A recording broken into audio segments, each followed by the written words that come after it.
Hi, Kate Malberger here with another installment of my How Should I Quilt This videos.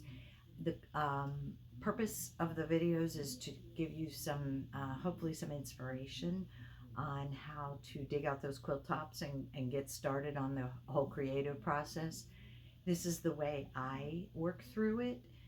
Obviously, there are many ways, but I like to do a more customized look, highlighting each block, each piece block, applique block.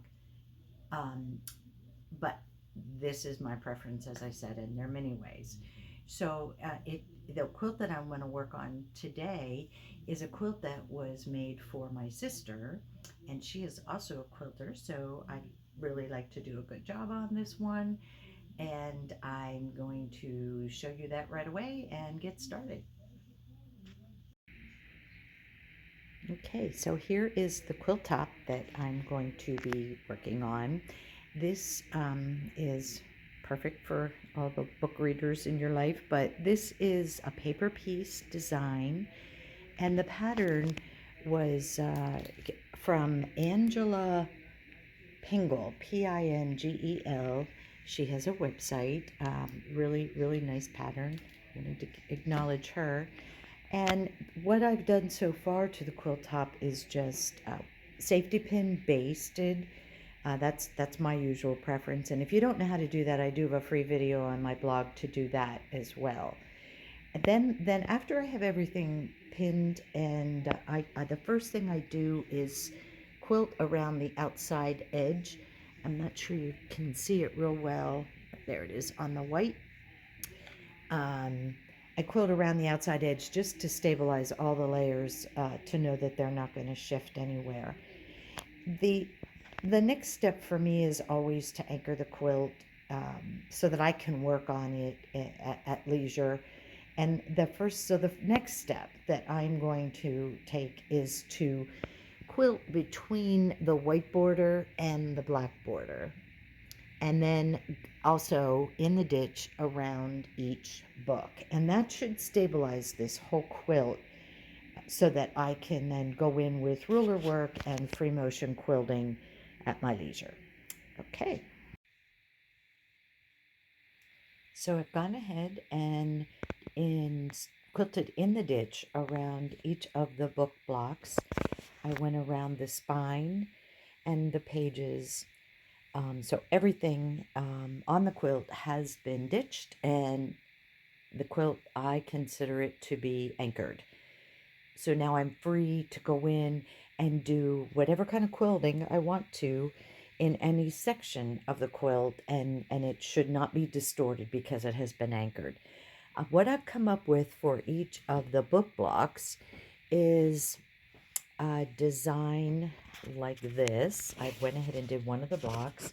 I'm using Amanda Murphy's every circle ruler here and every angle ruler here to make this design.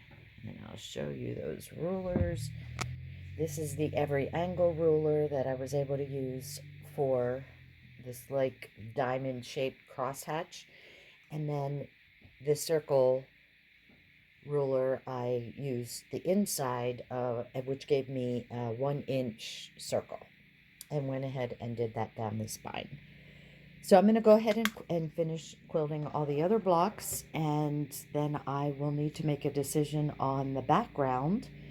I want to do something there. I'm not going to do a whole lot because I do have Minky on the back of this quilt, which usually works up very nicely, but I just don't want to overdo it. So I'll be thinking about what I'm going to do in the background as I complete these blocks. So I have completed all of the quilting in each of the books, and I am very happy with the effect of that diamond shaped cross hatching. Um, the next step, as I mentioned before, is to quilt in the black areas surrounding each book. You know, some maybe if it were laying flatter, I would say don't worry about doing anything there, but it is a little ruffled. So I'm going to go ahead, I think, and mark horizontal lines across. and then maybe quilt a 1/4 inch away from those lines. Probably every 3 inches or so.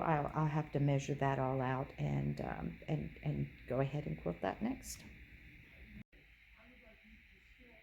Okay, I have completed the quilting in the background black fabric. I decided to go with the horizontal lines, as you can see. I think if I get a little closer there, you can see the horizontal lines that connect all the way across. This was, instead of doing a free motion meandering stitch, I just thought I wanted to try something different. So that is done, and I'm happy with that. My next step is to do something in this outside white border, and I have a scrap. I always get a scrap and practice the design I want to put on there. So in this case, I'm going to use the circle ruler, Amanda Murphy's circle ruler. I did it in the binding on the books, and I thought it would be nice to, bring those circles out somewhere else in the quilt. I did intersecting circles here and connecting circles here. I think this is my preference, the one that I want to go with. So I'll go ahead and do that, and I'm closing in on it here. After I get the circles done, I just have to trim up the edges and think about my binding.